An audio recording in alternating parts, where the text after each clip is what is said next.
Hello, তোমরা কেমন আছো? আশা করি তোমরা সবাই ভালো আছো। আজকে তোমাদের কোনো একটা মৌলের আইসোটোপ থেকে কীভাবে আপেক্ষিক পারমাণবিক ভর নির্ণয় করতে হয় তা আমরা দেখব। চলো যাই, একটা প্রশ্ন দেখি।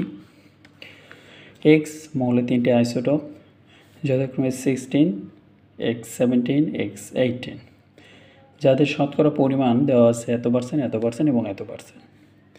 মৌলের আপেক্ষিক পারমাণবিক ভর নির্ণয় করতে হবে। চলো আমরা মৌলের আপেক্ষিক পারমাণবিক ভর নির্ণয় করি। প্রথমে যেগুলো দেওয়া আছে সেগুলো আমরা লিখে রাখলাম। X16 এর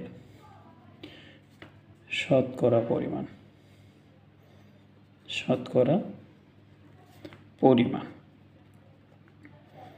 কত পার্সেন্ট দেওয়া আছে? 99.76%। একইভাবে আমরা X17 এর শতকরা পরিমাণ লিখে নিলাম। কত পার্সেন্ট দেওয়া আছে? 0.037%।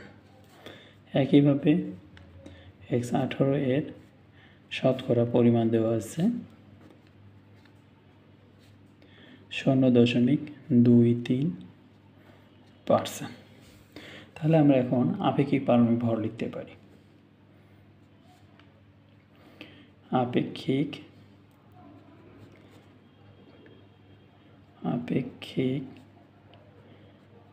পারমাণবিক ভর সমান আমরা কি জানি? মৌলের আইসোটোপের শতকরা পরিমাণ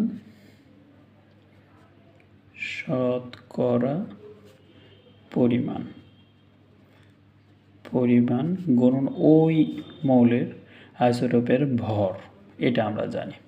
তাহলে আমরা সরাসরি লিখতে পারি আপেক্ষিক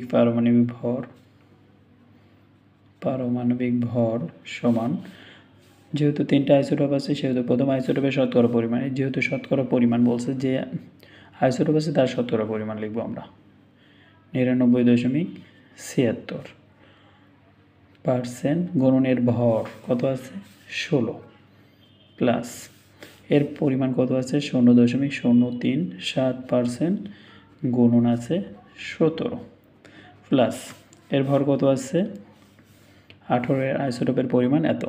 তাহলে আমরা লিখলাম 0.023% গুণন 18। তারপর এটা আমরা এখন পার্সেন্টেজটা তুলে দেব। পার্সেন্টেজ তুলে দিলে আমাদের নিচে 100 চলে আসবে, প্লাস 3.7 গুণন 17/100 প্লাস এটার পরিমাণ আছে 0.203 গুণন 18/100।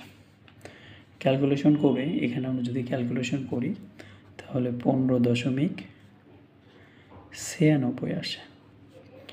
একইভাবে এটা যদি আমরা করে থাকি তাহলে 0.00629% প্লাস একইভাবে যদি এটা আমরা করে থাকি তাহলে আসবে 0.03672। সবগুলো এখন যদি আমরা যোগ করি তাহলে 16.003। এভাবে আমরা কোনো একটা মৌলের আইসোটোপের যে শতকরা পরিমাণ থাকবে সেখান থেকে আমরা আপেক্ষিক পারমাণবিক ভর নির্ণয় করতে পারব।